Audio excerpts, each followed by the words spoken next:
Kidlat News Updates. Mga balita ngayon, kidnap for ransom leader at Mauti supplier arestado sa Lanao del Norte.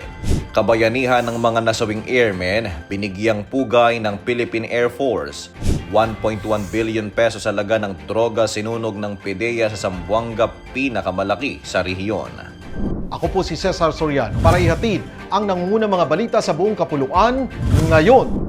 Nasa kote ng Police Regional Office 10 o PRO 10 ang isang dating leader ng Kidnap for Ransom Group o KFRG sa operasyon sa Barangay Angandog, Baloy, Lanao del Norte noong Nobyembre 6, 2025. Kinilala ang sospek na si Lucky 9, 56 anyos na may 3 warrants of arrest para sa kidnapping for ransom, frustrated murder at paglabag sa Republic Act 10591. Na-recover mula sa kanya ang M14 rifle, 45 caliber pistol, daan-daang bala at handheld radio na ginagamit umano ng mga terorista. Ayon sa investigasyon, siya ang taga-supply ng armas, bala at pagkain at gamot ng Dawla Islamiyah Mauti Group upang mapanatili ang operasyon nito sa Lanao del Norte, Lanao del Sur at mga karatig lugar. Binigyan ng departure honors ng Tactical Operations Wing Eastern Mindanao o 2 West Men sa Davao City ang 6 na personel ng Philippine Air Force o PAF na nasawi sa pagbagsak ng Superway helicopter sa Loreto, Agusan del Sur noong Nobyembre 4 papuntang humanitarian mission para sa mga nasalanta ng Bagyong Tino. Pinangunahan ni Brigadier General Romeo Jerome Derillo, Wing Commander ng 2 West Men, ang seremonya bilang pagpupugay sa kabayanihan ni na Captain Pauli Dumagan, 2nd Lieutenant Royce Luis Camigla, Sergeant John Christopher Gulfo, A1C Erickson Mirico, Sergeant Eves Sejuv at Airman Amir Kadar Apion. Matapos ang seremonya, lumipad ang C-130 aircraft patungong Villamor Air Base, Pasay City, sakay ang labi ng 4 para sa arrival honors, habang sina Sergeant Sijub at AM Apion ay dinala sa General Santos City at Zamboanga City upang ihatid sa kani-kanilang mga pamilya.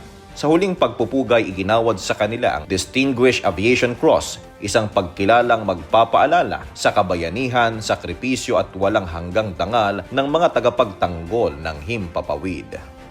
Sinunog ng Philippine Drug Enforcement Agency o PDEA ang tinatayang 1.1 billion pesos halaga ng iligal na droga sa lungsod nitong Huwebes, Nobyembre 6, 2025, na itinuturing na pinakamalaking drug destruction sa Zamboanga Peninsula. Pinangunahan ni na Dangerous Drugs Board Chairperson Secretary Oscar Valenzuela at PDEA Director General Yusek Isagan Neres ang thermal destruction ng 164,006.78 gramo ng shabu, 6,624.58 gramo ng tuyong dahon ng marijuana at 4.5 gramo ng ephedrine sa barangay Talisayan.